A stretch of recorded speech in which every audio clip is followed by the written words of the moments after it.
to suggest you play a role.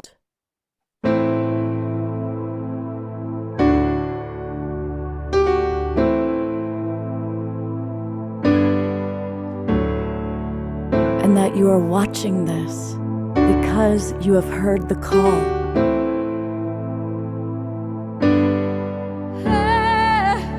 We can start right now by opening our hearts and minds.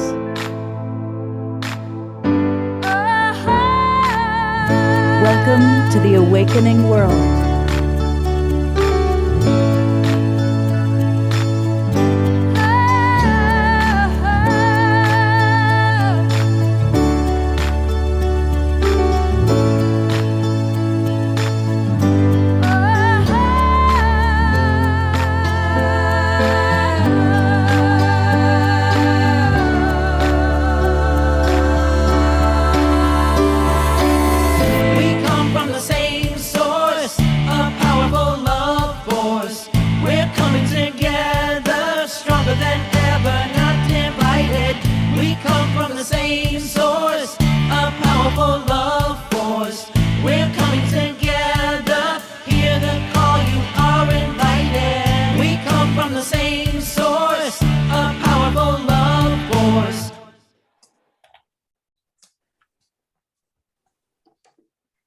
Hello, everybody. You get two Scott Thomases this time. I am with Larisa Stowe, one of my absolute favorite human beings. You've seen her, of course, on Saturday Night Live and on The Awakening World. She's co-hosted. And for the very first time ever, we are like... Very first time. This is it. We saw each other in person. She exists. She's real. She's not a holographic image. And it's so wonderful to have you here. Scott's in my temple. So I'm in her temple. Yeah, it's amazing. So welcome, everybody. It's really, it's such a joy. And we're going to talk about the WEvolution. We're going to talk about these beautiful agreements that she came up with, and that her Shakti love warriors are embodying and that we want to embody. So join us as always. Hopefully our internet is going to be really wonderful. We did have a little bump a moment ago, so bear with us and hold that the internet gods are with us. And definitely, now that we're doing Zoom meetings, turn on your cameras. I see Eleanor, Joy, and Lori, and Roger. So it's really wonderful when people turn their cameras on because we like to see you. We do. Yeah. It is so much more fun. Yeah. And we love you even if you don't turn on the camera. Oh, there we go. There's Karen. And Karen, I made you a co-host. And if something were to happen, you're in charge. So congratulations. Larisa, tell us a little bit about your two friends that you've invited today. I've invited Mirabai Devi and Bethany Grace, two beloveds, dear, dear, dear soul sisters. I've known Mirabai for over 24 years. Amazing, unbelievably amazing. And we have had the most incredible journey together. We have been through so much together. And I have seen this beautiful being grow immensely. And I've had just an incredibly wild ride with you, right? A wonderful wild ride with Mirabai. And Bethany Grace, we haven't known each other as long, but it feels like we've known each other absolutely forever, for lifetimes. Both like Mirabai and Bethany Grace, it's like we go back lifetime after lifetime, like for sure. And Bethany Grace has played violin with Shakti tribe for how many years? 10 years this year. It's like, which blows my mind. I know, I'm like, wow, like it's amazing. And it's been such a blessing to play together and to go to deep places together. And these two women are inspirations. Not only do I feel like outrageously close to them both, but they embody the six agreements in such a profound way. Like I know them so up close and personal, at the deepest personal level, and they know me at the deepest level. It's like many people in the world know us, as one energy. They see when we're feeling really good and feeling at our highest. And then there's beloveds in your life that see you, when you're on your deathbed, so to speak, and we have been there for each other in the most profound ways. So that's how I know from the deep of the deep that these two beings are like transmission of so many of these agreements. And that's why I thought it would be wonderful to have them here today. And I will go into explaining a little bit more about each one, a little bit more of an introduction. Okay, good. And, I got so excited about being in Larisa's temple that I forgot to welcome all of our friends watching on Unify. And we love our friends on Unify. And let us know where you are geographically, because it's fun. People from all over the world watch this show. I also want to thank John and Summer Raymer, who run the Sign Network, and they put us out over as many as 100 Facebook groups and pages. So we're all over Facebook right now. And of course, a special welcome to our friends in the Zoom room. And a lot of our regulars know what to do, tell us where they're from. So we've got Mary from Santa Rosa, Karen, who's coming from North Carolina.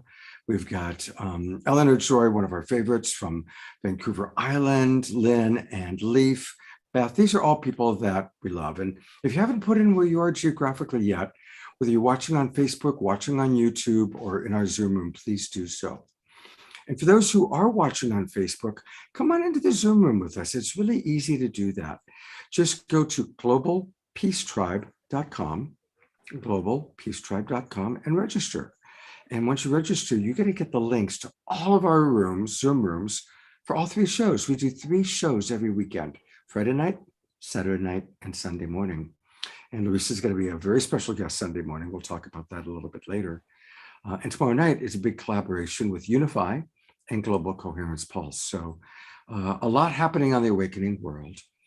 And the reason I really wanted us to do something just on the 6 agreements is that, what's the show called? It's the Awakening World. What's going on? We are all practicing how to support each other to really raise our consciousness, because clearly, obviously, humanity needs to shift in order to create a sustainable world.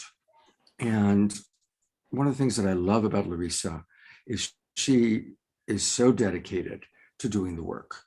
And she leads by example. And she's quite a leader. Her Shakti Love Warriors is an amazing community.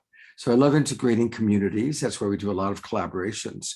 So welcome, Shakti Love Warriors, to Global Peace Tribe. Also, Mirabai, I do know your work because so many people have shared. And I have people say, you got to have Mirabai on the show. And we did have you, of course, once on Saturday Night Live. And so it's wonderful to have you. And thank you for the wonderful work you are doing in the world. Thank you so much. And Bethany, I look forward to getting to know you. And oh my God, she did a little sound check of playing violin. We're in for a treat tonight. So I'm going to turn it over to my co-host and my partner, Larisa, just to tell us a little bit more about the WEvolution and the Shakti Love Warriors and the 6 agreements. Okay, yeah.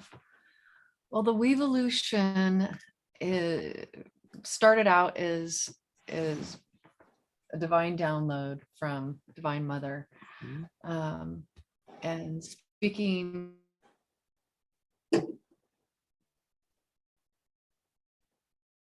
it always is good to start with yourself. Person for my life at the time. And I had this visitation from Divine Mother. And in that visitation, I was asking, because she said, you need to quickly shift from the frequency of doing this all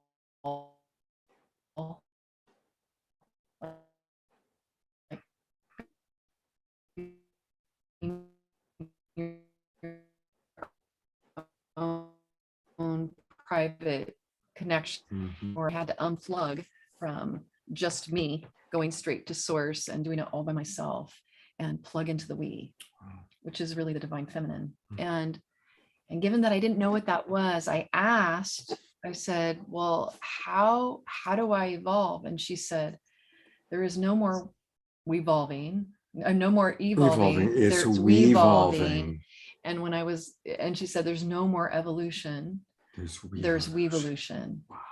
And that's when it first, I first started working with that and opening up to what does that really mean? And specifically what I was shown is that it's about us. Like we're the ones we've been waiting for. Mhm. We have in the past, I always like to say in the past, even if it was a second ago, Mhm. we have in the past focused more on working really hard and thinking that we have to save the world, Right. Yeah. right? And Yeah. feeling like we're the ones that have to save the world. And the WEvolution is about realizing that together as a collaborative effort that we can walk forward in bringing forth the world that we want together, but from a place not of this like really hard work, but from a place of play. Wow. I like that. So it's a very different vibration. It's the vibration of thinking that I have to evolve myself Mhm. is one, and then me just connecting to source, just myself connecting to source without opening it up to the full of receiving source everywhere, here and there. Mm. Um, Uh-oh. So I'm getting the note that we're freezing up a little bit. And how bad are you guys, like, if you can put in the chat box what percentage you're able to hear, because we are hoping to have the internet gods be kind. So if you, thank you. Oh, good now, 75%, 90%. So bear with us. If you really miss a lot, let us know, and we're turning off our devices, our other devices. So thank you. Okay, the joyfulness though. yes. And you know what I'm loving about what you're saying is it feels like it's going from survival to thriving Yes. in our consciousness. Yes. So it's not that surviving reptile brain running the show, Yes. but it's the thriving frontal lobe of trusting the oneness. Yes. And literally dropping from the mind into the heart, into the body as well.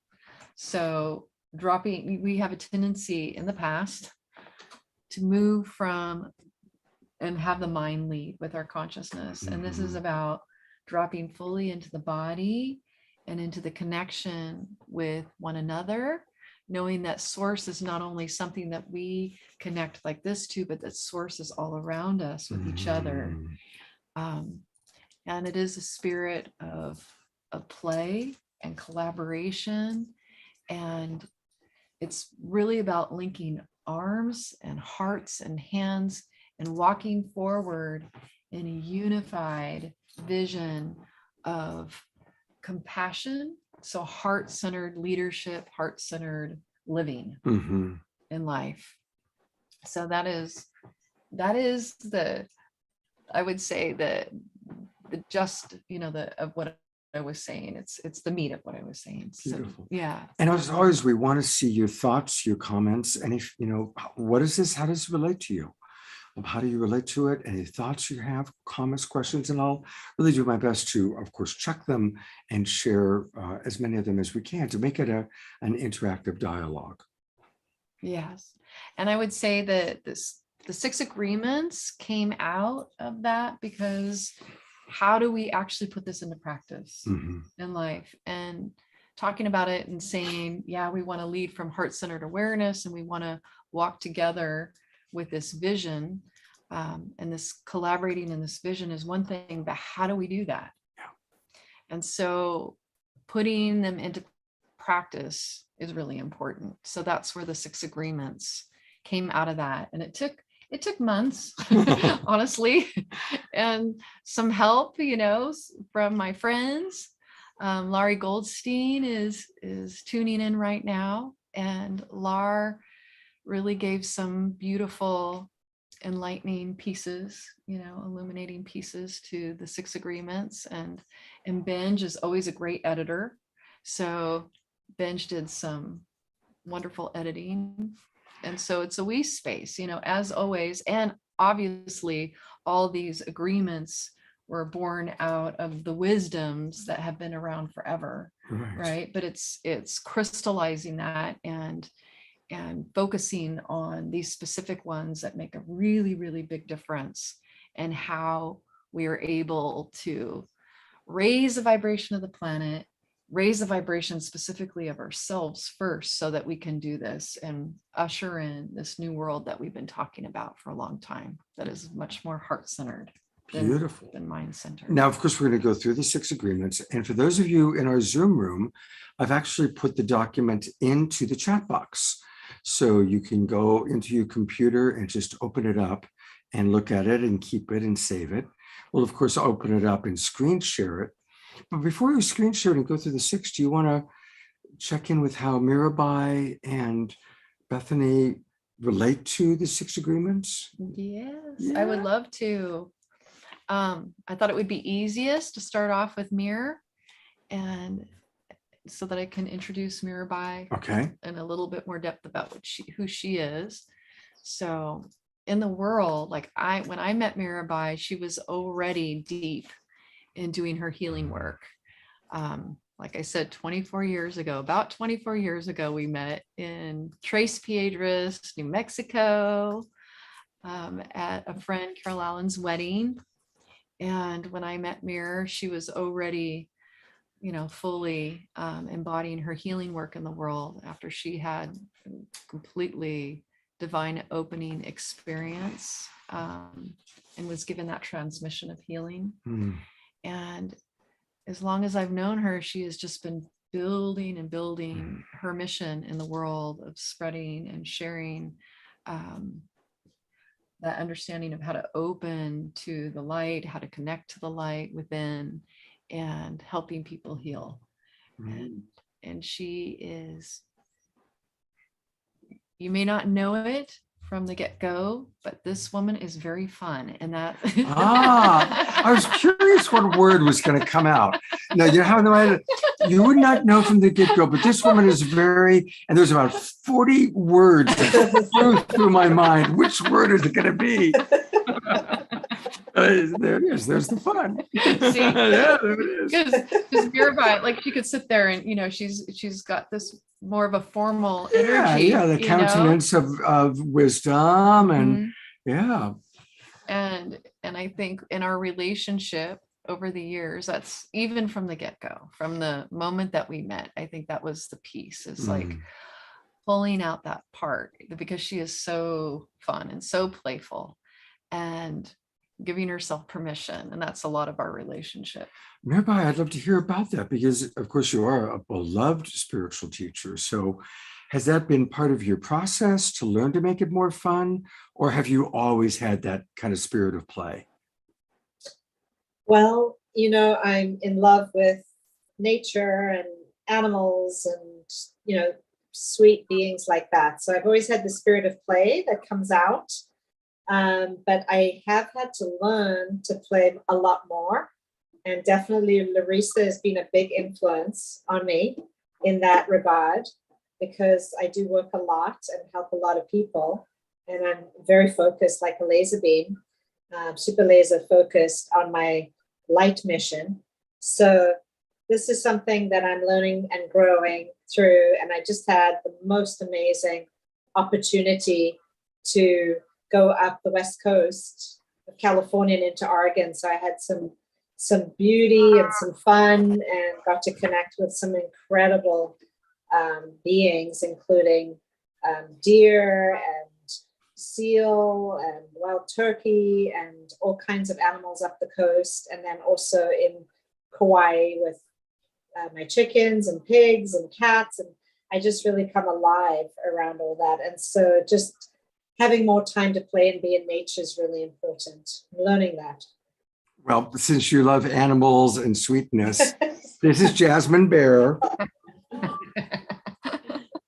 And I just woke her up. She was right behind us, sleeping. So she's got sleepy face going on. But she's adorable. But since you love innocence and animals, here she is. And this has been my little traveling partner. We're traveling all over together right now. So anyway, and most of love her. our friends on Zoom, they've gotten to know Jasmine Bear. I think some people watch the show more for her than for me. But and by the way, somebody did ask about Trish, who's our regular co-host on Friday nights. And Trish will be back in August. She's asked to take the month of July off so she could travel. So Trish will be back in August. So there's the answer there. And I wanted to have Mirabai on today because Mirabai really, like I said, she is a strong transmission, of a lot of these agreements, and specifically that plugging into source daily. That is the one that I have known. I remember way back in the day, 24 years ago, when I would watch Mirabai every day. Like I would walk into the room and she'd just be like, just like fully in the light. Like just that was very consistent. It's been very consistent throughout her life. And you're right there on the altar. Yes, she is. You're right there. Yes, she is. So, well, how wonderful to have your teacher. And isn't it wonderful when we become friends with a teacher that has been so beloved for us? Absolutely. Yeah. Mirabai we met as friends. Aha. Okay. Yeah, like as sisters. So, but I value her work in the world. Yeah. And therefore I had one like that, but in opposite. It was Ram Dass. And I was like a huge fan of Ram Dass and read the books, and then I became his friend. And that was it's a beautiful experience when you can be friends with a great spiritual teacher like you have, Mirabai. Yeah, absolutely. Yeah. Yep, she's Thank you. And I would love for you to share, because you've been looking over the 6 agreements, and I would love for you to share how your spiritual practice, how that has really informed your ability to embrace these concepts and work with these. I call them the agreements, but it's like really work with these practices and how that's influenced it. Yeah. So, Lai, as you know, I've been meditating since I was 7 years old, and pretty much born awake from 3 years old was connecting with the light and with prayerfulness, meditation, divine masters in spirit and the light. I'm just looking at your agreement here.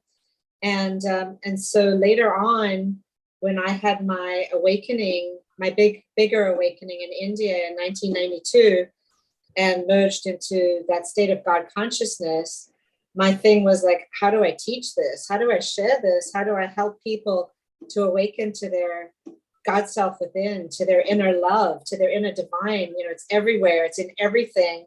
But how do you teach this? And so I really did a deep dive into sharing a lot of practices with people all over the world. And I think I started with spontaneous writing and channeling information and teaching. And then it grew into really studying and teaching a lot of mantra, and mainly Sanskrit mantra, some Buddhist mantra, and of course, even Western mantra. And then moved deeper into different breathwork traditions and sharing those teachings, the whole gamut of from, starting in rebirthing back in my early 20s, all the way through to different forms of pranayama. And then I went deep into the science of prayer.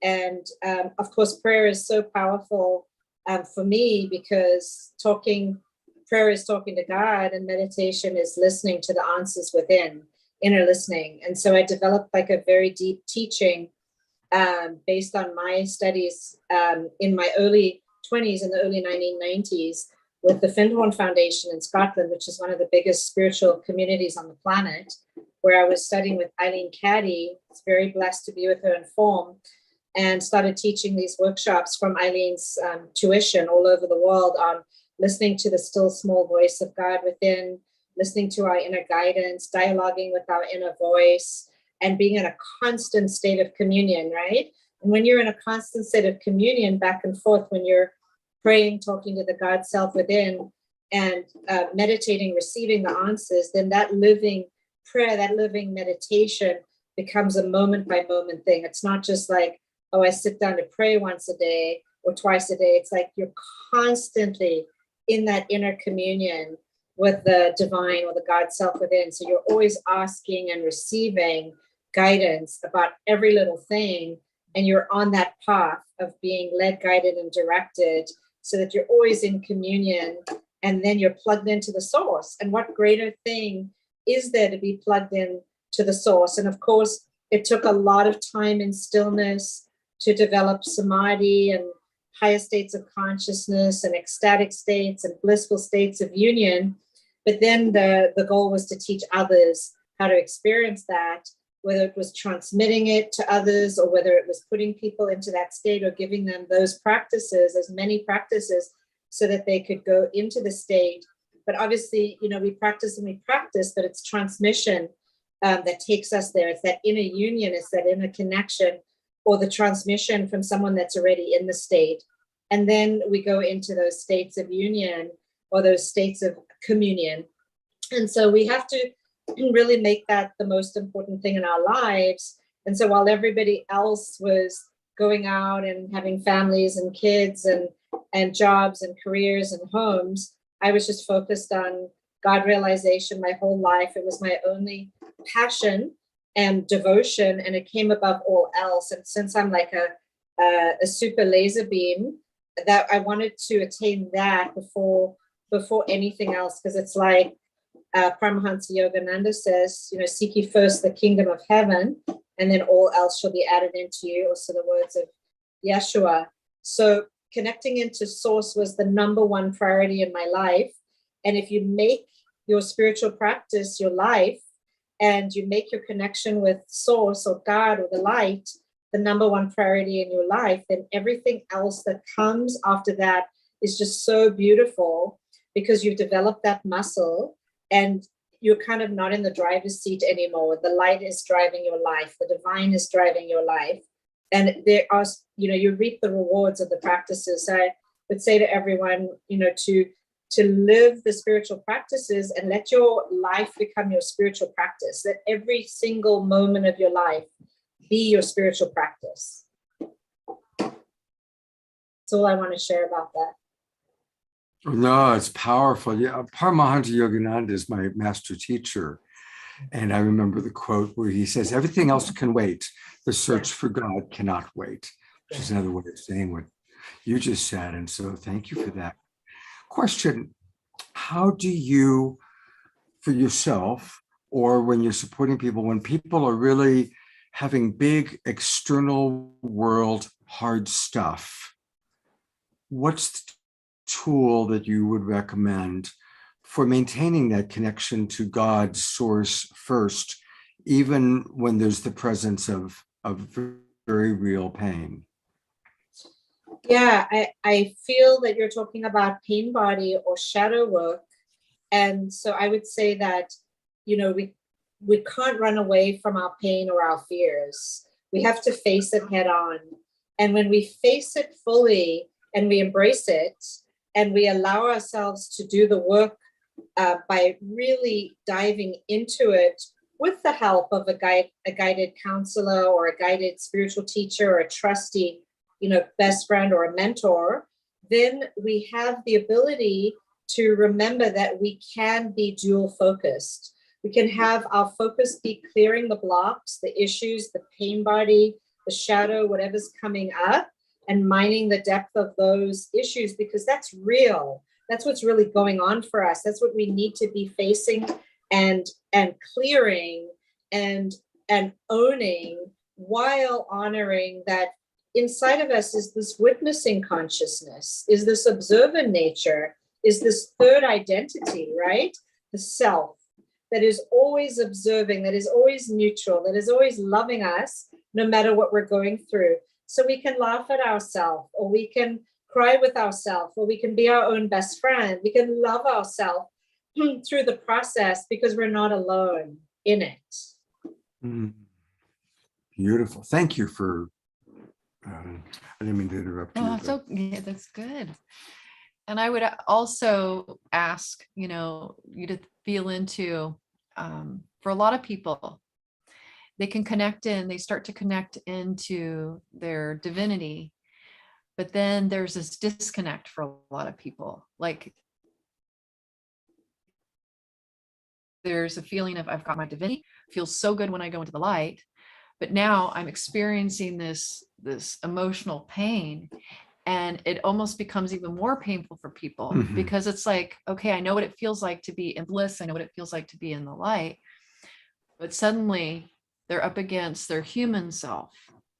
So what's your experience like with yourself and with the people that you work with in navigating that? Because this is the next piece I see, because we have spent a lot of time connecting to source, like, going to the Godhead and doing our meditation, right? But how do we embody that in life? You talked about the shadow work, but how do we embody that in our day-to-day?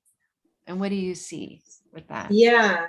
So what I see is that our culture has a huge separation between God is somewhere outside of ourselves, and that we are these like unworthy, undeserving, unlovable creatures that our religions have taught us have to kind of like, crawl on our knees to get God's approval or love, and that we're easily punished for our wrongdoings. And the reality is that there's no separation.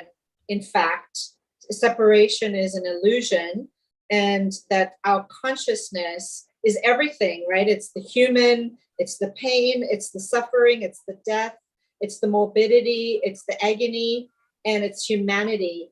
And then it's also the ecstasy and the bliss and the beauty and the abundance and the connection, right? It's all of it. So we have to stop separating and creating this dualism.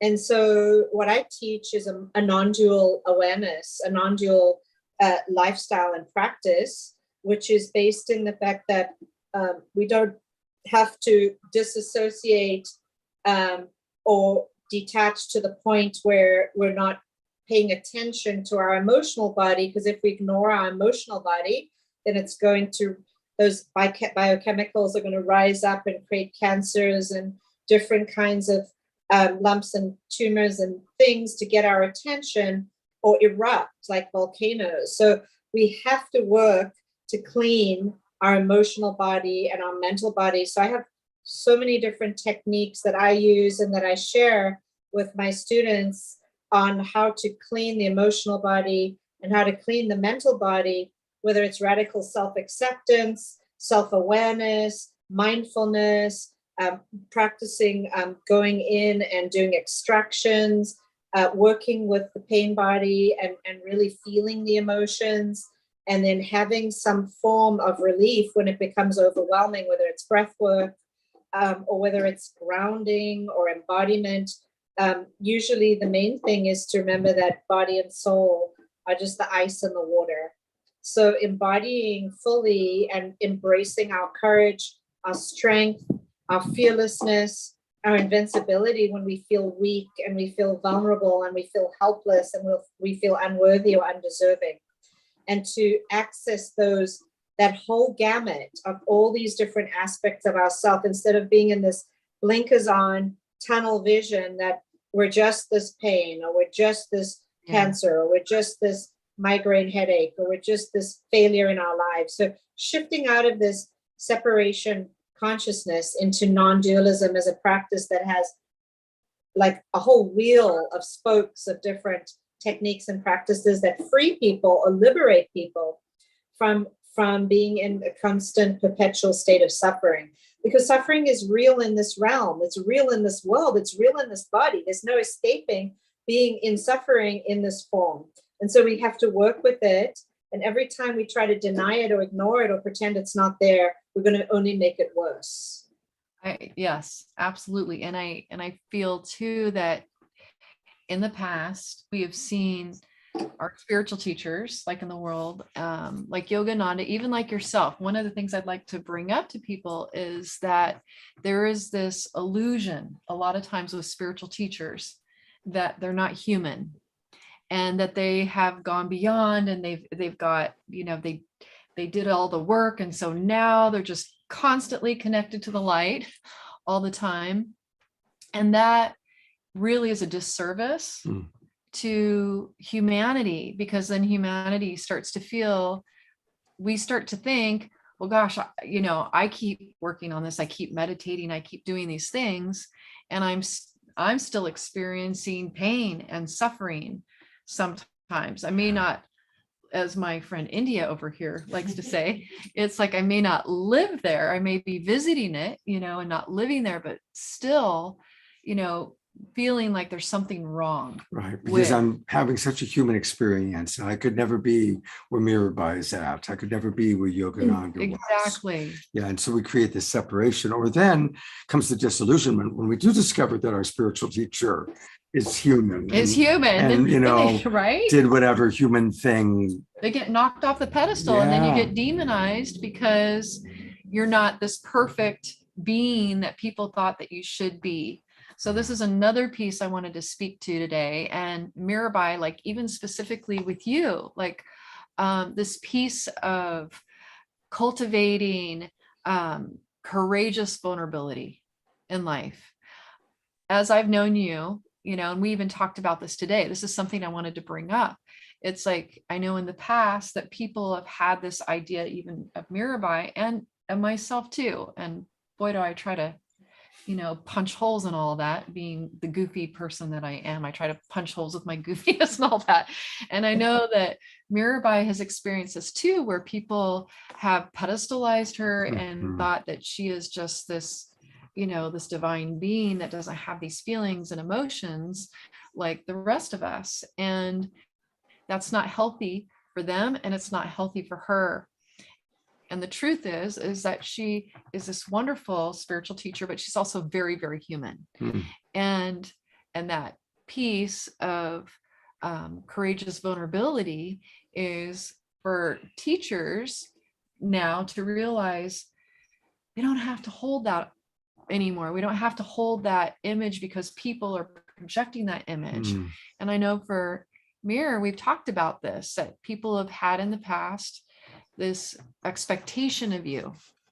And because of feeling that expectation, you have felt like you've had to really hold it like this because that was the expectation. But now we are understanding that it just does not work.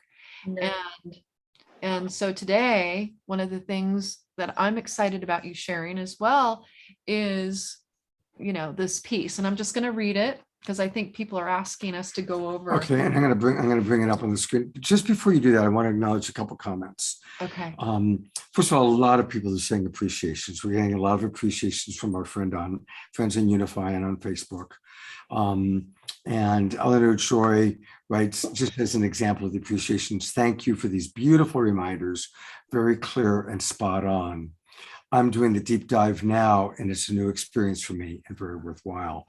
So thank you, Eleanor Joy, for that example. And there was a question that came in on Facebook for you, Mirabai. You had mentioned different practices, and you used the word extractions.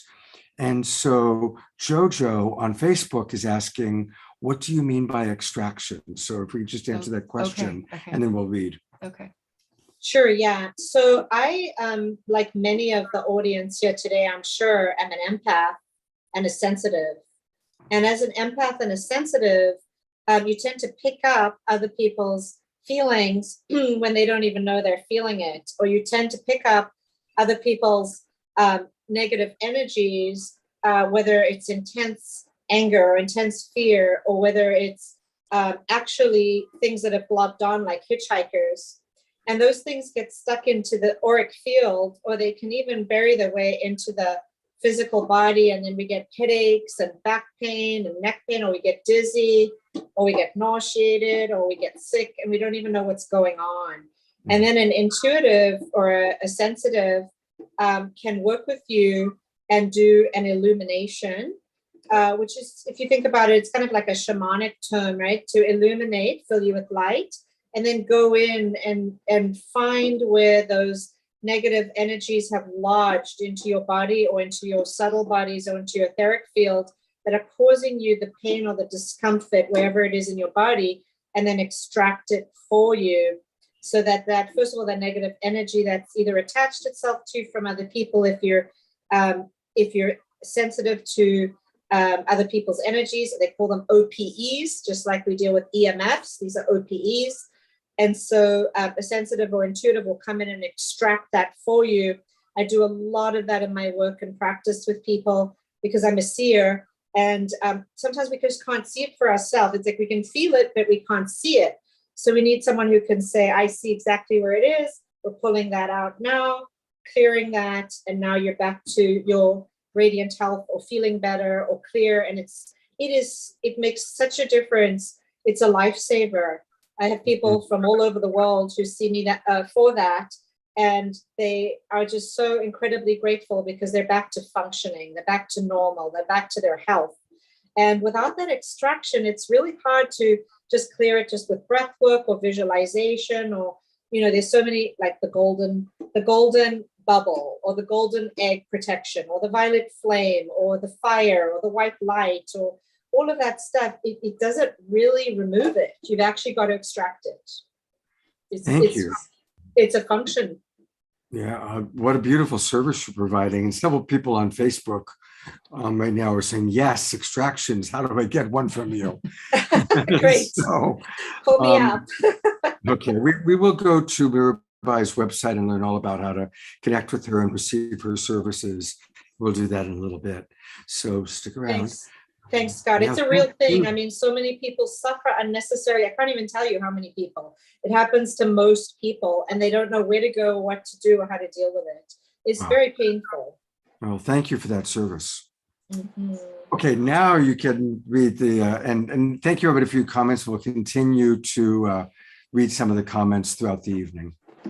I'm going to share screen while you read it too. Okay, fantastic.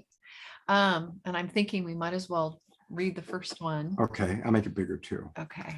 So for our friends in the Zoom room, let us know, are you able to give us, Eleanor Joy, Mirabai, give us a thumbs up. Is this, you can read it okay? Great, okay. Okay, fantastic. So number one is plug daily into source. Meditation, mindfulness, breath work, yoga, mantra, prayer, and stillness are examples. Just as Olympic athletes rigorously train, so too must we strengthen our spiritual muscles, deepening our connection to source and expanding our energetic capacities. Daily spiritual practice is the practice of love.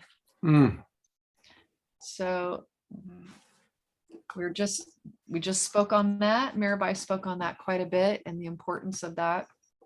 And I personally have committed my life to a daily spiritual practice, and I've like missed one day in 800 and something days on accident.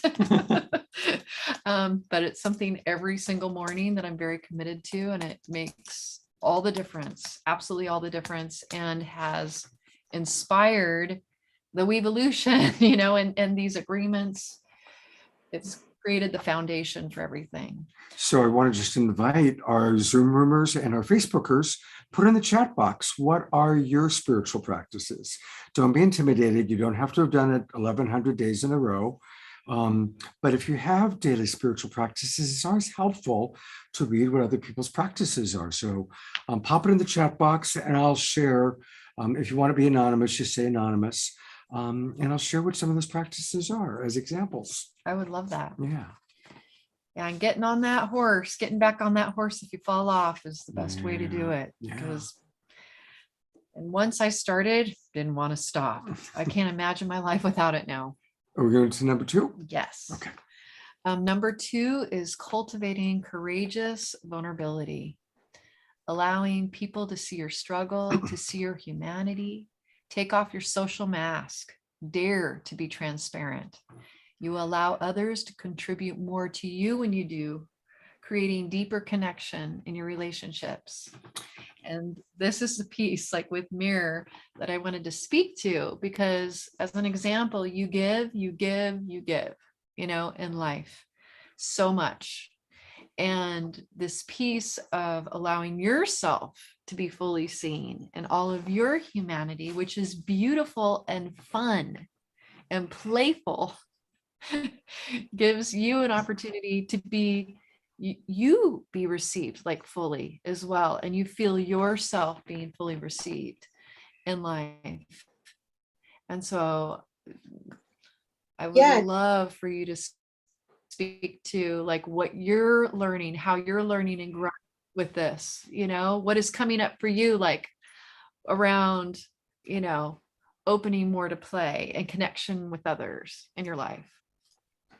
Yeah, thank you for asking. I'd like to go back a little bit to the beginning and say that the concept that spiritual teachers or avatars are not human is based on a misinformation or a misunderstanding that has gone through the ages, really. And it's because of this gap that people feel between themselves and God. And I think a lot of that has come from you have to go through the priest to get to God. You can't go to God direct. So I think that it's created this pedestal where, God's up here, the priest is here, and the human is here. And it comes from this sense of unworthiness or worthlessness, which is the ego nature, right? One of the ego's belief systems is I'm unworthy, I'm unlovable, I'm not good enough, I don't deserve, I can't receive. And those are the 5 fingers that teaching I often give of our separation from our God self or our divine self. And so from that ego perception, religions have perfectly taken that, and certain religions have used that to divide people from their spiritual self or their spiritual power.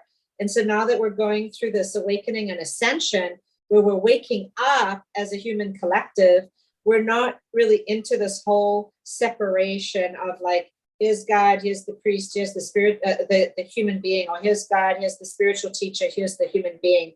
It's rather understanding that, first of all, Jesus, Yeshua got angry. We know that from stories in the Bible. We know that our great divine mothers, whether it's Alma gets angry or scolds her children, or we know that Gandhi had to deal with his sexuality. I mean, he talks about it in his writings, and his relationship with his wife and his sexuality and his anger. I mean, the whole concept is a misunderstanding. It's a misbelief. And so I've been loving to burst that box or that bubble for people all over the world as I've traveled around the world to I've always and will write a book on it, because it's very painful for a lot of spiritual teachers that get put in a box of expectations that this is what it's supposed to look like. And it just doesn't. In fact, the more awakened you are, the more compassionate you are, the more you feel humanity's pain or animals' pain or the planet's pain or Mother Earth's pain, and the more you want to serve and help and give. It's not less. You don't become like a robot that's feelingless with no emotional body. That's more someone who's shut off their emotions or shut off their feelings. So it's expectations to be a certain way in a box that make a spiritual teacher, or I'll say in this case for me, not want to share as much. Because expectations, it doesn't matter who's putting expectations on who, they're always painful for anybody to have to live up to. And we can't live up to people's expectations, especially when they're false expectations. They're not even based in reality, or the perception that being connected to the divine light 24/7, being connected to the divine and having that third self awake, which is the neutral self, the witnessing self, the observer self, the God self that is always kind of, there, versus your emotional body or your mental body or what's happening on these other subtle body levels. They are all riding along in the vehicle, in the bus together. They're all in the bus together. And so we're shifting, we may be connected to the light 24/7 because we've awakened to the light. The light is always with us, but that doesn't mean we're not fully human. That doesn't mean that we're not fully experiencing our emotions, our compassion, the pain for other people's suffering, our own experience of suffering in the form, whatever it looks like. And there's so many stories, right? Including my own, around experiences of growing up in South Africa in the apartheid era and seeing the terrible atrocities that went on, and just heartbreaking to grow up in all of that. And I really think that it was a blessing that I did, because I really learned what true suffering is, and came to global service mission because I wanted to help so much, to help people not to suffer or be in pain. And so there comes a certain point, where you just mature as a person, and then you don't care what anybody thinks about you anymore, because you're secure in yourself, and you know who you are, and you know your relationship with God within.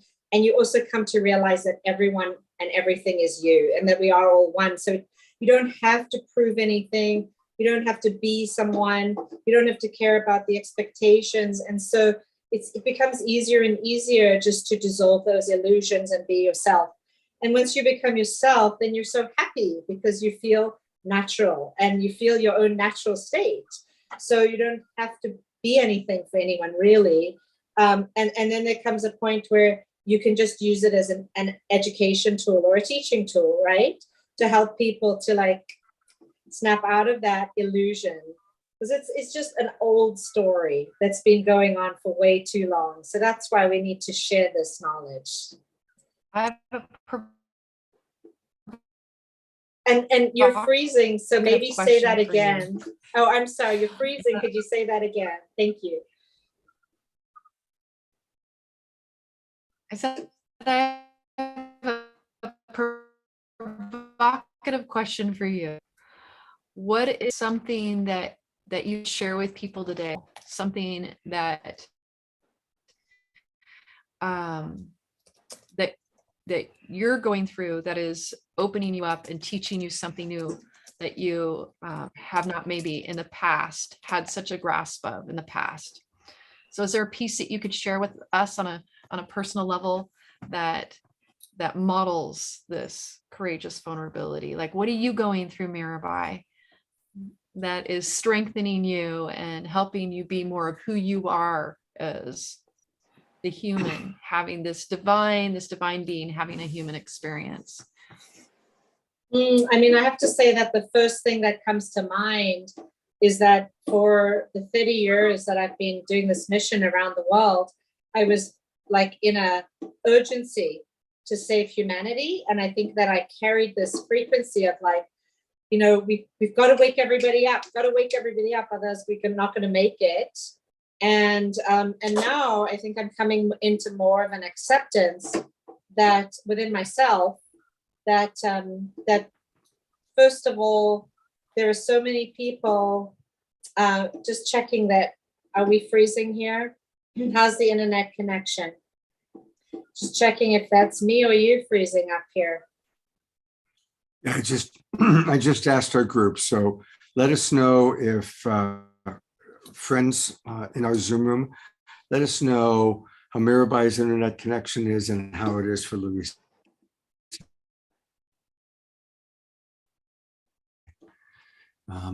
It's good.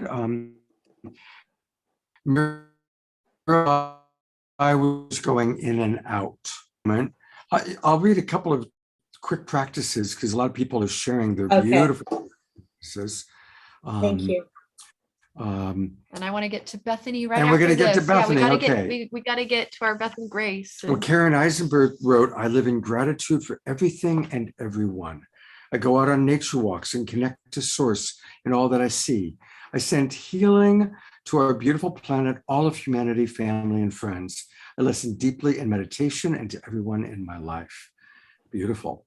Eleanor Joy writes, being mindful of my food, my environment, my body, etc.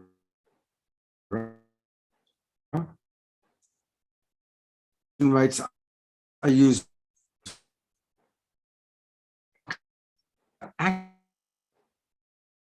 acupuncture to heal and prayer, review before meditation.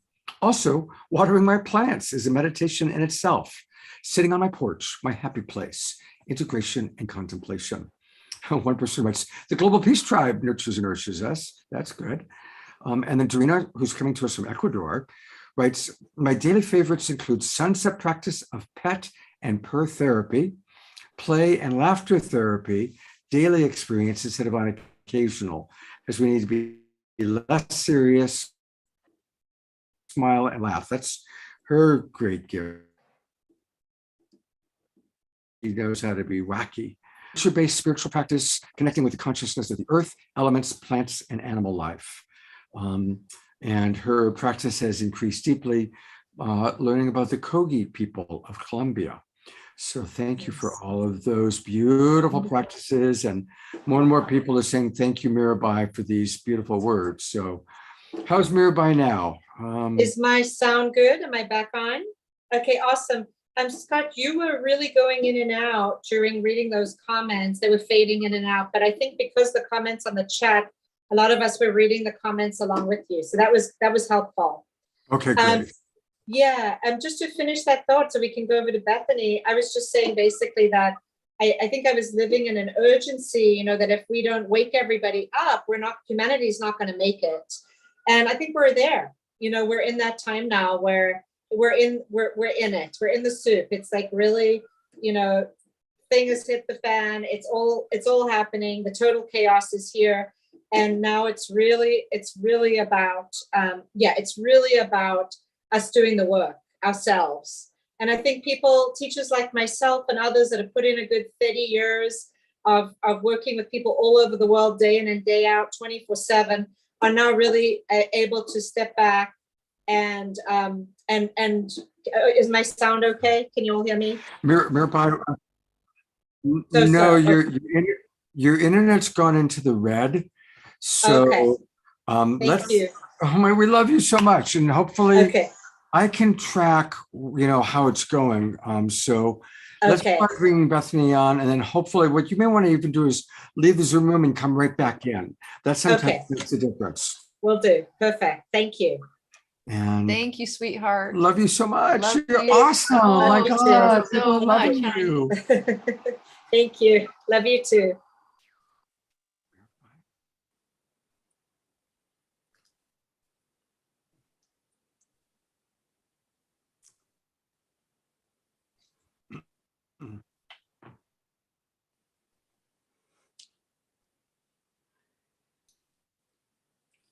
Do you want to? Yeah. Bethany Grace. Oh my goodness gracious. This woman here. I mean, I just want to start off by saying you all will get to hear her play violin. If you haven't heard her play with Shakti tribe, she has played at Taj Mahal with Yanni. She's table centers. You played with Aerosmith. I'm trying to, there's just this, she's played with a lot of people. Wow. And she has been playing since she was a child, a small wee one. And what's I think separates Bethany from a lot of different violinists and musicians is the spirit that she brings. She is just like this total like lit up fairy, really shines through. She's infectious, like this is completely infectious with Bethany. And what you would know like from seeing this woman is like the most incredibly challenging, like that nobody would want to experience in their life. What this woman has gone through and who she is just profound. It's profound. Because she's really, she is gone like through things. Honestly, like as a parent, she'll share. I'm going to let her share more about that, but she lost her daughter. She lost her kiddo to an ex, to her ex. And because of this, like knowing Bethany's past and everything that she has gone through in her life, it gives bringing her on here in these agreements like so much weight that I'm like, if anyone is a transmission of leading with compassionate curiosity and practicing radical self-acceptance and respecting each other, this woman really really does that. It's such an incredible depth. And I would like to just read before you share about your story, Bethany, and about how you have really implemented in your life, leading with compassionate curiosity. I feel like she's going to be an inspiration to all of us to know what's really possible, because people will say so many times, well, I can be compassionate, until a certain point. Right. Yeah. Marshall Rosenberg used to say that it was empathy from hell, because you're giving just a little bit of empathy and then expecting the person to change. But the alternative to that is give empathy, seek to understand, give more empathy, seek to understand, and count to 1 billion. Right. Right. So, well, you want to read the third one then? Let me read the third one, Okay. because she absolutely is going to give us. And she deeper embodies teaching. this, yeah. Yes. Lead with compassionate curiosity. When you find yourself judging, defending your position, becoming critical, or self-righteous, step back and observe. Put in the effort to see through another's eyes. Get curious about how they came to be the person/personality they are today. What shaped their consciousness and perceptions? What informed their beliefs? What are the needs and values driving their unconscious behaviors and their conscious choices? The more you understand how a person came to be who they are, the more compassion and empathy you can hold for them. Genuinely care about their well-being. Beautiful. Well, I love that agreement. Well, Bethany, that was quite an introduction.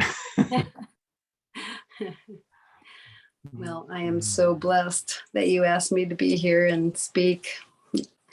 I'm going to jump right into agreement number 2, which is CCV, cultivate courageous vulnerability. Being asked to speak regarding these agreements, I found myself wondering, what should I say? How do I say it? What should I do? And I said to myself, well, you can play the violin and not be afraid. So what's the difference? And I thought, well, not really anything. To play the violinist and to play the violin in the highest way, to contribute and channel that sacred and intimate experience that we do, I need to feel comfortable. And one thing that I do is I have music to read. And even after 10 years with Larisa and the tribe, I'm still reading music, my notes. And I've always tried to hide the fact that I use music, even though it's the music stands right in front of my body when I play. And it's kind of embarrassing because nobody else in the group uses music, but it does make me relax and go deeper. So today I will face my fears and insecurity regarding what you guys may think of me and read from my notes. So what else do I do when I'm trying to channel inspiration and love without shaking in my boots to accomplish that goal? These techniques, I have written a book, which is coming out soon. It's called The Violin Whisperer, a metaphysical approach to playing the violin. I start out with agreement number 1, do my meditation techniques, my sadhana. I study and practice what I'm going to perform. I pray deeply and ask the divine to play through me.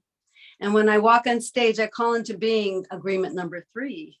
What are the needs and values driving their unconscious and conscious behaviors? And how can I tap into that love with love and to make that performance a we experience? And then, of course, number 6, the agreement comes naturally into play. So last night, my fear of speaking was making me feel kind of weak and sick. I thought, well, maybe if I'm too sick to speak, that will be my way out. But with Larisa, there is no way out, only in. So this morning I did my meditations and I practiced by researching and writing and reading and contemplating and opening my heart, because I want to live not only these agreements, but my mission statement, which is to shine Divine Mother's love to all. Mm-hmm. Which now leads me about how hard it was to shine during these tragedies, abuse, and disabilities that I experienced. I guess maybe opportunities.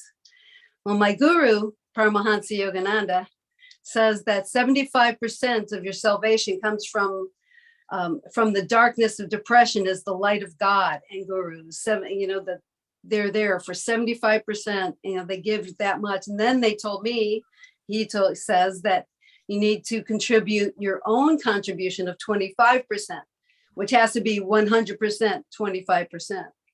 So I figured the odds were with me, and I have practiced deeply and with intention and attention and devotion these agreements. At the time, I did not have these agreements, but they are throughout they are in the Bhagavad Gita. I use the 26 qualities that make man divine from chapter 16. And so now I look at my tragedies and the abuse and the disabilities and see them for what they are. Basically, the movie and book titled The Life of the Violin Whisperer, a story in 4 chapters written by Beth Ann Farkas, which was my maiden name, Beth Folsom, my married name, and then Bethany Grace, when I came into the Shakti tribe with love and help from my Lama. So I will tell you about the biggest tragedy that came into my life, and an incident from the abuse that I withstood that led to my disability. So my daughter was murdered, and who would have thought she was the incarnation of compassion. Her name Dara means compassionate, and Dara was truly a walking, talking compassion person. And she was 18 when her life was taken. She had just sang back up for Josh Groban on the Tonight Show and on the Ellen DeGeneres show. Her career was taken off, and it came to a place to where I had to step in and save her from this guy that was, completely controlling her. He wouldn't let her talk without being on the phone, and without, he just wouldn't let her do anything. And he was always there. And so I told her, I called her and I said, I got to come and get you. This is just not healthy and not right. And I found out that he had told my other daughter that if he can't have her, nobody else can. And then I also found out from his mother that he had told her that he was going to die that day. So he took them both out the next day before I could come and get her.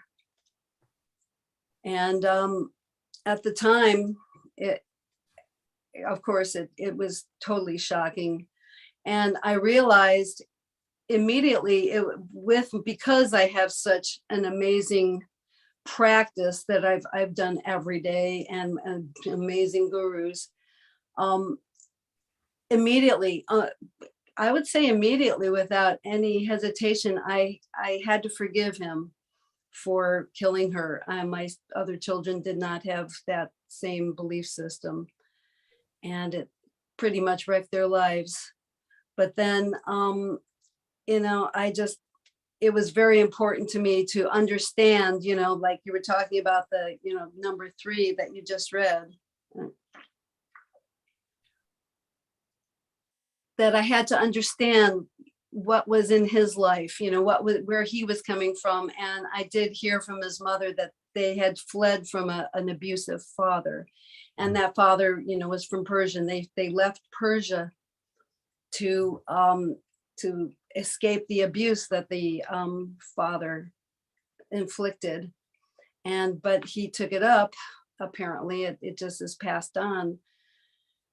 And so I had to understand that, and I do understand that, and I felt his pain, and I knew that, that's why he killed my daughter.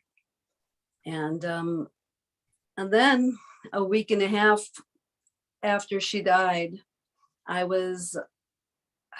had a husband at the time that was very bipolar.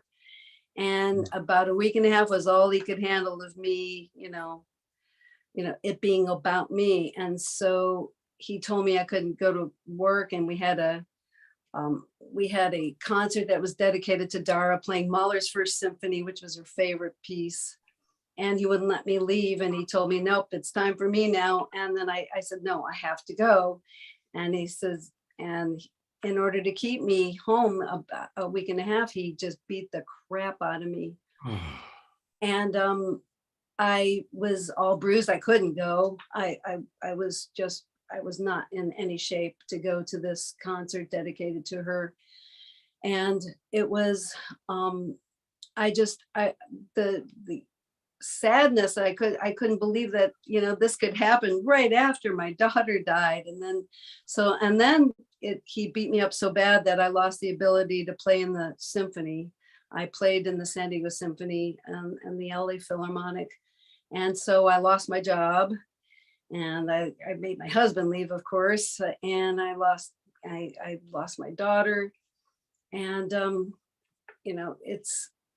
I remembered, even though I lost all that, I remembered that I have my guru, I have my friends, I have love, and I forgave again. And forgiveness is, but not to take it back,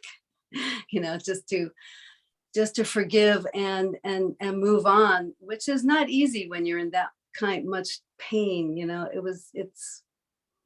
It was just an amazing thing, to lose everything, that just all then, and to bring back the joy. And I just couldn't live. I can't live without, joy in my life. It just, it's my website is Joyful Violinist, and it's just who I am. And so I practiced joy. And another thing that helped was service, greatly. And that helped me get out of myself into the bigger we space. And is there anything else that you would like to know?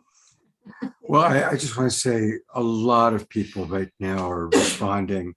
Andrea from Unify writes, "Oh my God, you are so beautiful." Oh. Eleanor Joy writes, "Beth, you are such an inspiration." And more, I mean, those are just two examples of people. Karen just wrote, "Beth, you are living true forgiveness in your bigger we space, Yes. truly teaching us about compassionate love." Thank you. She really does. You do. You show it's possible.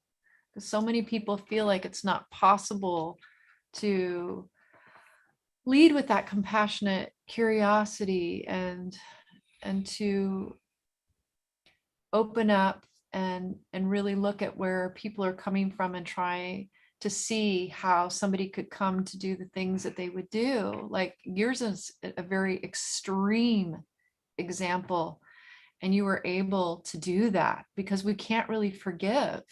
Like forgiveness happens when we're able to really step into that place and try to see through somebody else's eyes, and you were able to do that. So you were like a living embodiment of that. And the fact that you continue to stay connected to your heart through all of this, and to keep your heart open to the we space.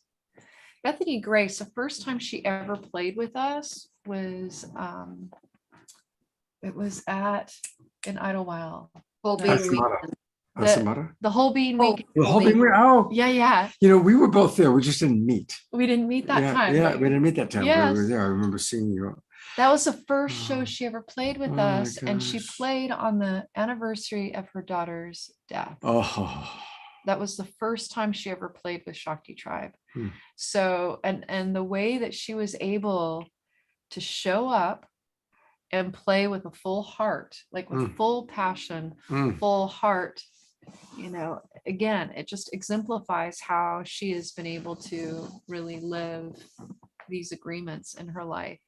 Even, I could get into these other pieces right now. Like number 4 is practicing radical self-acceptance, like accepting herself and everything that she. Want to read it? Yeah, I'll read it. We can practice radical self-acceptance, compassionately witness your critical thoughts. How can you be even more kind to yourself? Even the inner judge needs compassion and kindness. Deeply listen to the inner voices of your wounding. Seek to understand, allow, heal, and transform. Practice accepting the parts of yourself that feel unlovable. Speak with as much kindness to these parts of self as you would to your beloved or newborn baby. The more you accept disowned aspects of yourself, the easier it will be for you to have compassion for others. Beautiful, beautiful, and so important. And she did, I mean, Yeah.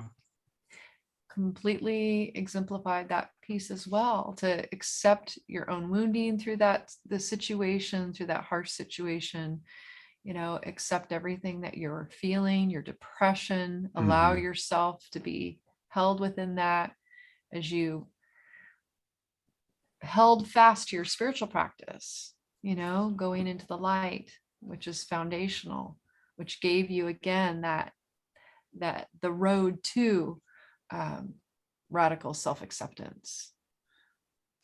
Something that you said earlier, Bethany, that I just want to riff on for a moment is how important it was for you to seek to understand what was going on for the man who murdered your daughter. And there's a beautiful quote by Marshall Rosenberg, who was my mentor. And the quote goes, "Even the most horrific crimes are tragic attempts to get precious needs met." And that's such a powerful, and of course, it doesn't mean we condone the crime, of course not. But if we understand that everything is somebody desperately trying to meet a need, and it sounds like he was desperate to meet his need for connection to your daughter. The man who shot John Lennon, it's because he loved John Lennon and he wanted to be forever connected to John Lennon, right? And so again, terrible, tragic, but underneath it is this like precious need that's being acted out in a tragic way. Right. And that's how we can seek to understand even the most horrific crimes. Yeah. I did a combined presentation with Azim Kamisa. I don't know if you know him. He had a son who was killed by a gang member. He was delivering pizza, and one of the things that the gang had to do is you have to kill somebody. To be a And member of the gang. he came to the door and they shot the poor child, and it was just horrible. But he really inspired me. I'm sure we helped each other, and to this day now, even though he's in jail, he's now a changed man.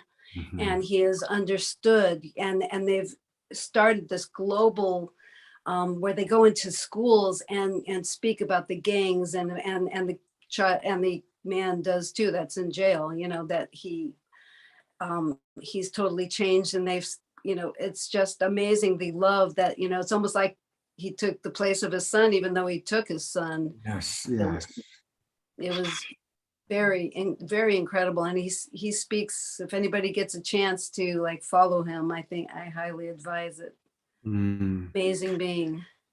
I'm wondering if you'd be willing, because we're beginning to actually get close to our closing time, and we still want to bring Mirabai back on and read the final two, but would you be willing, because it's so beautiful, all that you shared, and she's going to play one of our favorite songs, While My Guitar Gently Weeps, and I just think to drop in and feel that while absorbing and digesting the medicine you've shared in your story would be so beautiful.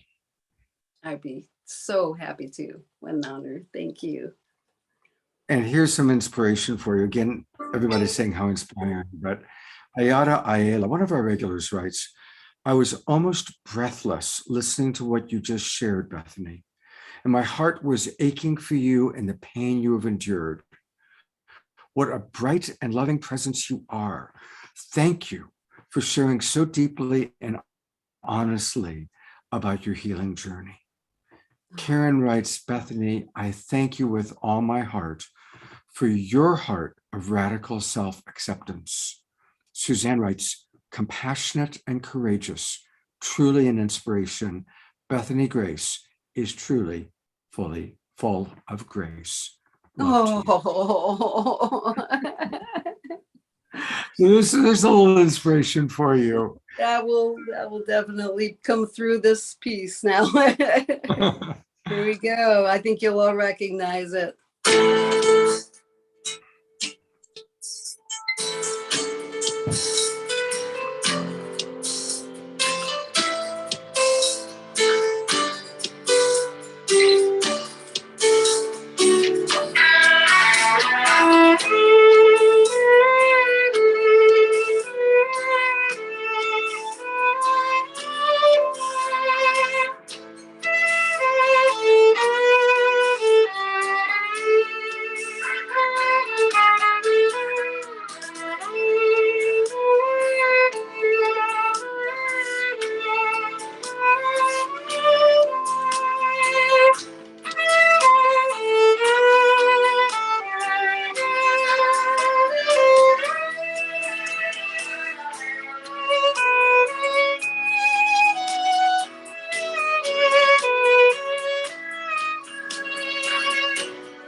I'm going to go to gallery viewer for a moment. You can see the twinkling. Wow.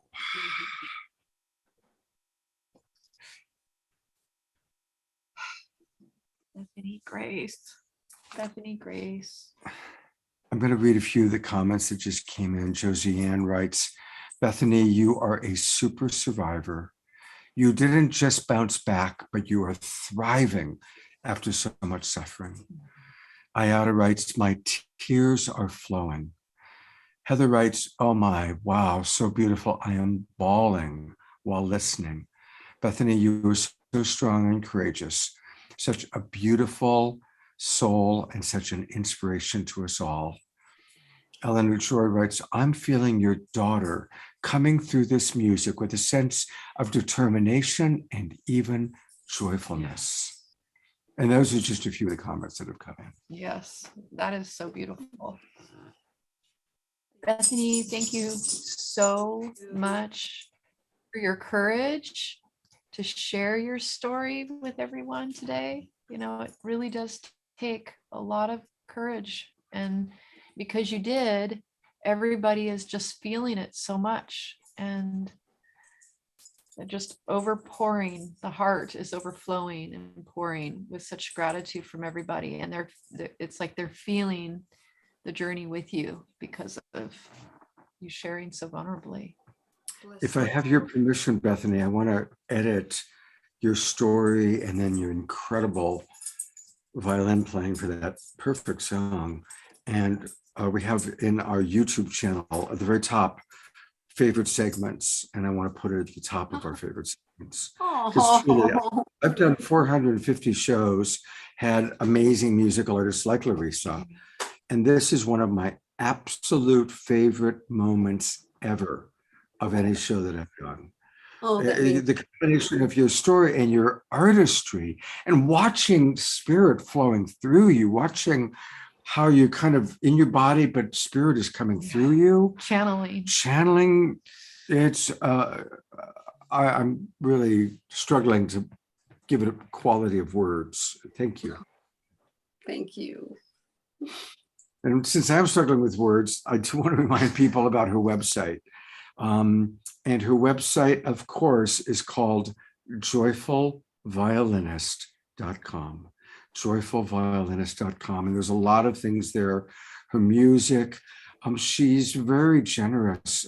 She's got all these beautiful videos of her playing in different situations. You were there, yeah? Yes, and there too. Oh my God. So, joyful violinist that you certainly are. Should we bring Mirabai on to get Mirabai's Absolutely. thoughts about what just happened here? Yes.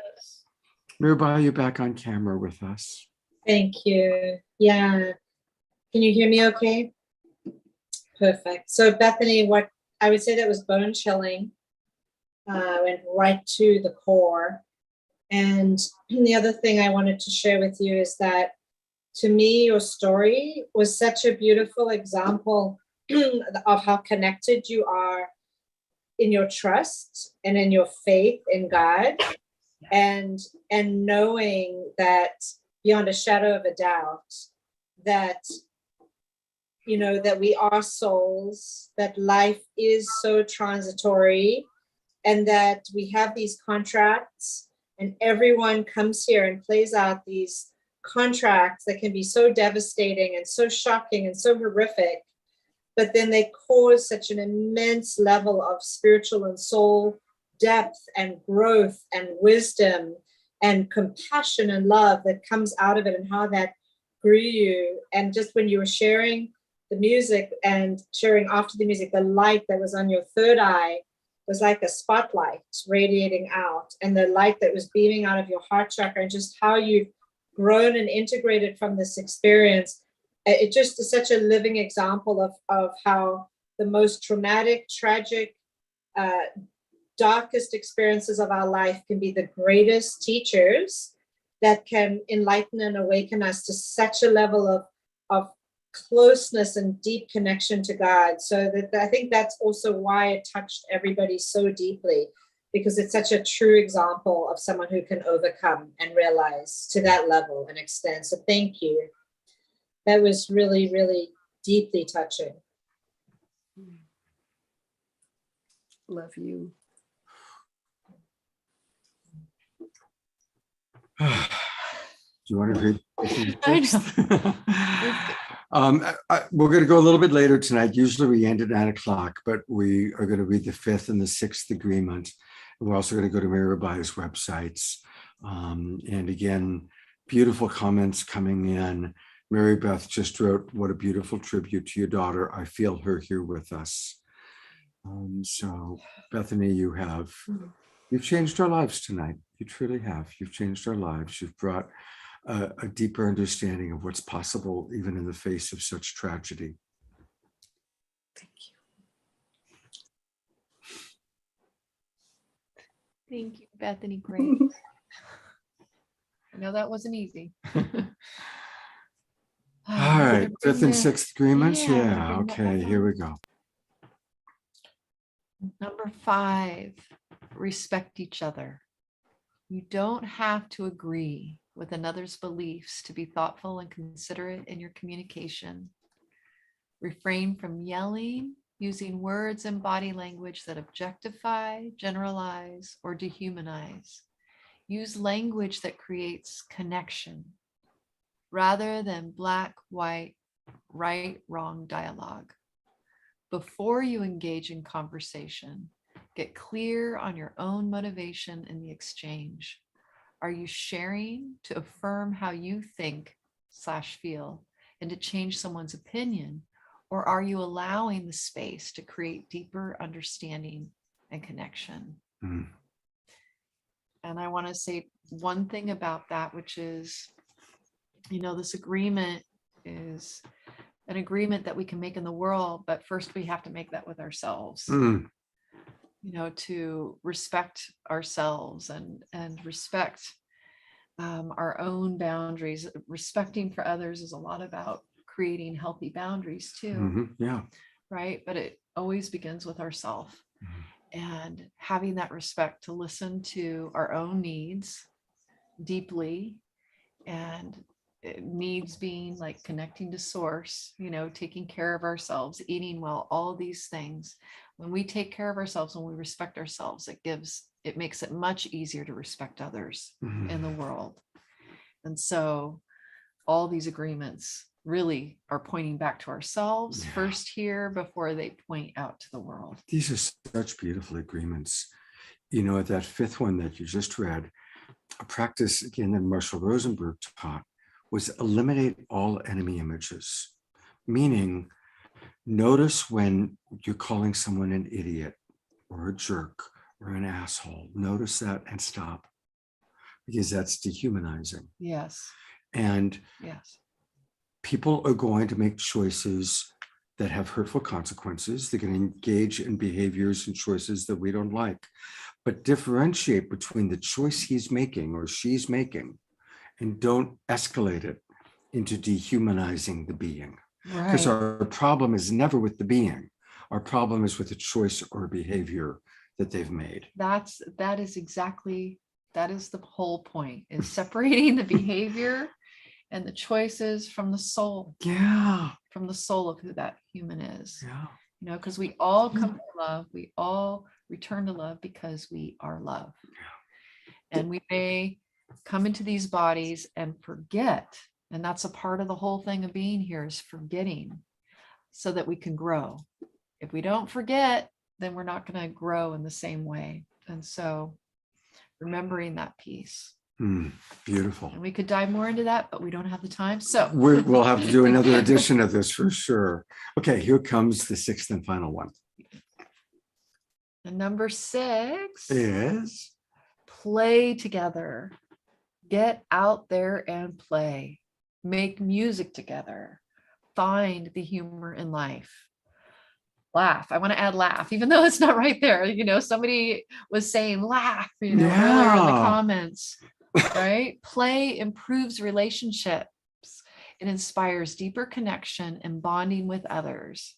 Play creates rapport as you come into more sympathetic resonance with one another through fun and laughter.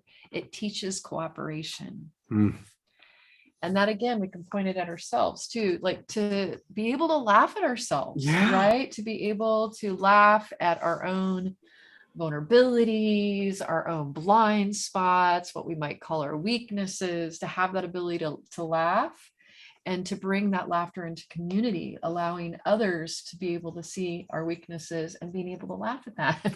You know, I talked about how Ram Dass was such an influence on me, and he was brilliant at that. Ram Dass was so good at telling slightly gentle, self-deprecating stories about his own humanness. Even he would talk about how if he wanted to seduce somebody, his favorite line was, "Do you want to go up to my bedroom and look at pictures of my guru?" You know, and that's the perfect humanity of that, right? He was so good with that. And I think it was important because he came at a time to break down the ideas of I'm the great Ram Dass who wrote the best-selling book, but no, I'm just like this human being trying to figure it out, and I'm sharing with you my journey, you know. And he was very wise. And he was very wise. So that's the thing, is that he was showing his humanity, and he was playing with others and sharing his humanity. You know, he, of course, had the stroke the last 10 years of his life, and he lived in Maui, and I knew him quite well, and he would periodically do talks.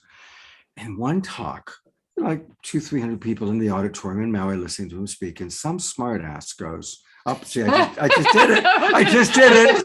I just did the enemy image." But you caught yourself. But I caught myself. There I you caught go. it right away. There you go. So some fellow said, "Ram Dass, if you are so wise and so spiritual, how come you don't just stand up and get off that damn wheelchair?" And Ram Dass, and the whole audience gasps. And Ram Dass goes, "You know, I've rather grown fond of my wheelchair." Next question.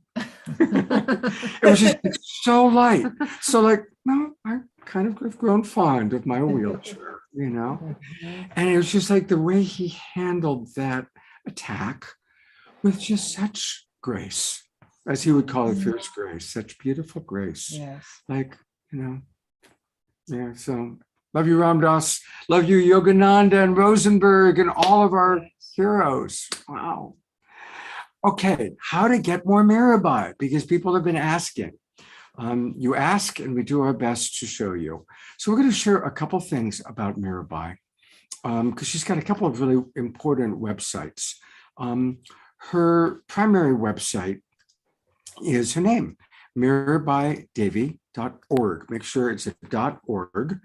And there's so many offerings that she has here: light worker training, private sessions. So for those of you who wanted to get the extractions or get support, you just go here and click on private sessions. And then she's got a membership portal, a power of love. And that's another website that we'll take a look at in a moment. And you can actually go here also to her programs. And she's got all these beautiful teleconferences. But tell us about this one, because I know a lot of people are really enjoying your guided soul journey program. So Mirabai, can you tell us a little bit about what that entails? Yeah, that's a deep dive into one's own Akashic records and into clearing the nitty-gritty karma that goes across lifetimes and childhood karma that really takes us into why we have that pain in our body, why we have that challenging relationship, why we have that project or goal that just never works out in our life, or why we can't ever manifest abundance. Whatever it is, it's like we know we're hitting up on those blocks and we keep repeating those patterns, but we don't know why. And so we go inside, and it's a beautiful relationship cooperation where we look at your Akashic records together and we access your soul's journey, and we look at you in all these different forms and lives where you have gotten to the core, gotten to the causal level where you can see it play out, and now you know why it's happening, and you can unravel it and dissolve it.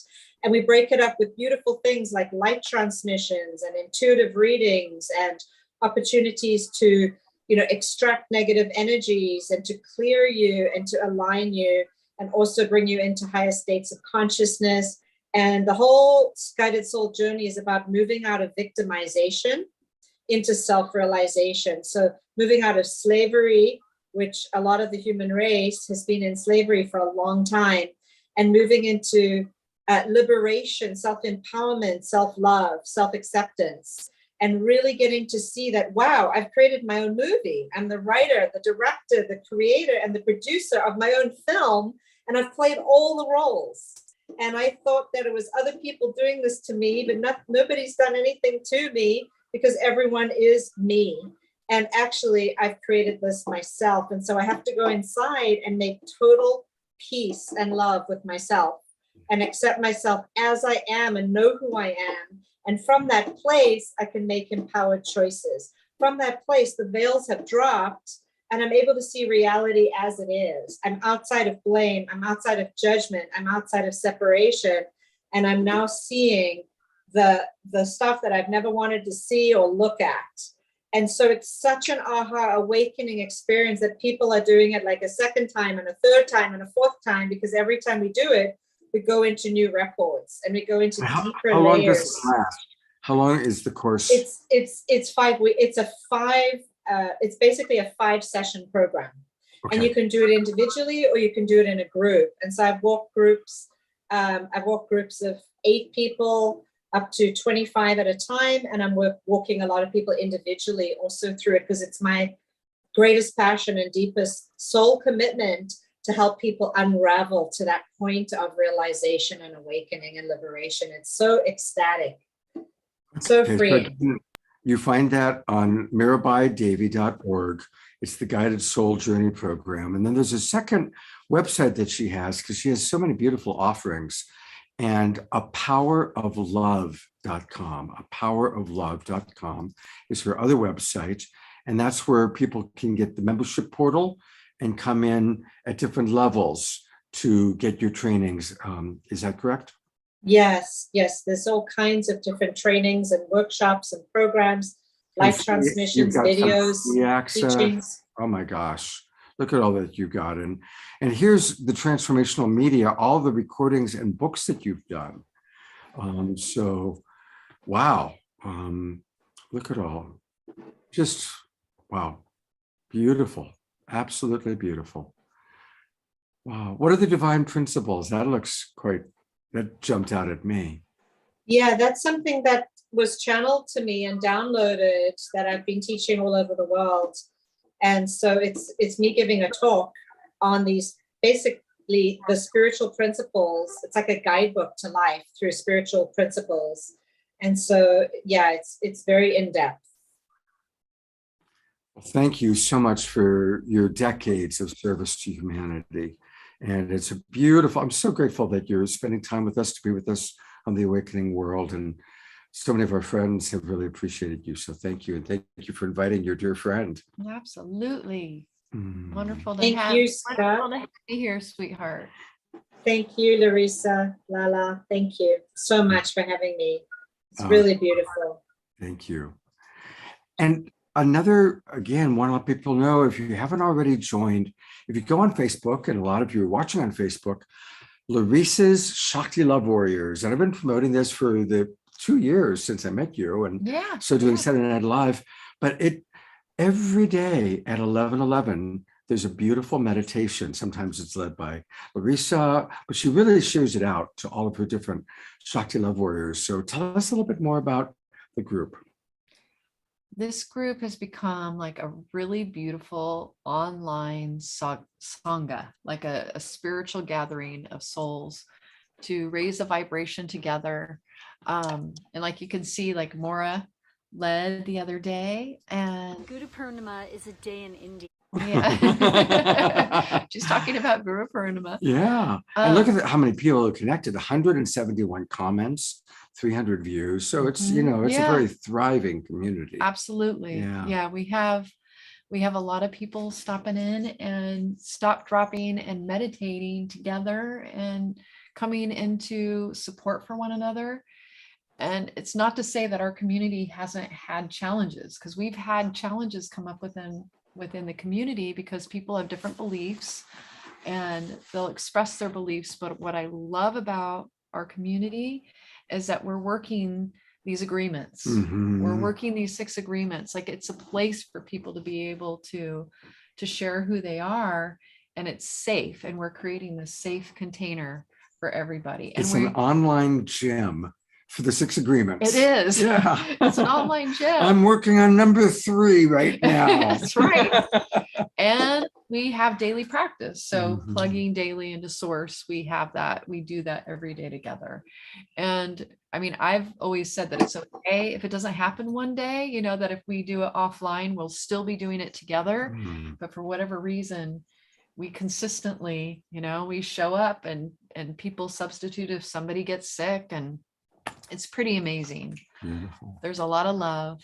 And I would say that a lot of people have expressed that this is a place where they have grown deeply, that people have shared that they came in depressed and now their vibration is lifted. They can't believe it, that they're different people because they're feeling so supported and loved and seen. And those who really put in the extra energy to comment, people in the community get to know them. So everyone gets to know each other. We have that with our Global Peace Tribe. There's like a certain core group that's always here, and they connect and relate to each other. And you know, when something happens, one of our core members' husband died a couple of weeks ago, so we stopped and did prayer for him. And it's beautiful how we can have online communities like Shakti Love Warriors, like the Global Peace Tribe. It makes a big difference to have these communities that support one another. We need this. We need a lot more of this. If you haven't already joined the Shakti Love Warriors, it's free. And just go onto your Facebook, and most of you have access to Facebook right now, and join. There we go. And I've already joined, but you always have that option there. All right. And it's Larisa's Shakti Love Warriors. And we're going to have more Larisa. Since I'm here in her temple, she's going to come back on Sunday morning, and we've got something really special that's going to take place. For anybody who's watching for the first time, one of the shows we do is our Sacred Sunday show. I've been doing it for 2.5 years. And on this Sunday at 10 o'clock in the morning on our Sacred Sunday show, Larisa is going to share her amazing story of going into the darkness. And because I'm her friend and I've kind of been tracking, her story is unbelievable. And the courage, you talk about courage. The courage of Bethany. Wait until you hear the courage of this woman and what she chose to do. I love you so. I respect you. You are my inspiration. You really inspire me, Larisa. And you inspire me. So it's a mutual inspiration. So I don't even want to say much. Just come. Trust me. Come on Sunday morning to hear her remarkable story, because it is extraordinary what she has done and the impact and the beautiful miracle of a result of her courage. So that's Sunday. And of course, between now and then, we do have one more show, which we want to make sure everybody knows about. You know, we periodically get to collaborate with the wonderful Teresa Collins and the wonderful Jennifer Hill. They have both co-hosted many editions of Saturday Night Live and now The Awakening World. And so all 3 of us are going to be doing tomorrow's show. And what's the topic? Love is the answer. We've got great music. Gary Malkin, Johanna Beekman, and Theo Grace will all be sharing wisdom and playing music, and they're all wonderful, some of our favorite musical artists. And then also some of our favorite speakers like Julie Kroll and Miranda Clendenning. And then we've got some new speakers that haven't been on my show yet, Dr. James Miles and Steve Klein, all sharing about how love is the answer. And isn't that what we heard today? That's kind of our theme for the weekend. You know, Bethany demonstrated that love is the answer. Mirabai, her whole teaching, love is the answer. And the Shakti Love Warriors and what you do, and love is the answer. So join us tomorrow night, 6 o'clock. It's all of the Awakening World shows now are Zoom meetings. And so that means you can turn your cameras on. And this is a good time to do that, because as we say goodnight, we always invite people to turn on your cameras. and wave good night, wave goodbye. And we'll hopefully Thank see you you. tomorrow night for Love is the Answer, and on Sunday morning for more of Larisa sharing all about her healing journey into the darkness. Thank you, everybody. I love Coach Scott Thomas and love sharing this. Oh, let's bring Mirabai back on one more time. Love sharing this with Mirabai, Bethany Grace, Larisa. Just a Scott, beautiful evening. thank you for hosting this, Scott, making this possible, and your dedication and your commitment. You are so committed. I am. So committed. And so are you. Yes. And so are you. Yes. So are you. Yes. So God bless our commitments. Yeah. God bless our absolutely. commitments. Good night, everybody. Thank you so much for watching. Have a beautiful night.